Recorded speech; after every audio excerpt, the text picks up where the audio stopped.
Rajinikanth is a great man. He is not only an actor, but also he is a great human being, man. He is a worldwide famous man. He is an Anmigavadi. He is a good man. He is all of the Tamil people accepted man. He is a great leader, good actor. Such a man, but Adhav Arjun told such a word is a wrong word. It's not correct.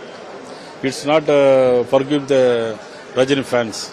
Not only Rajini fans, but also the whole Tamil people, including our BJP, Bharat Janata Party, don't forgive me the Adhav Arjun. I expect that Mr. Vijay take an apologies, but even 2-3 days after not being apologies, it's not a good. Hereafter that Vijay will get an apology. That's right.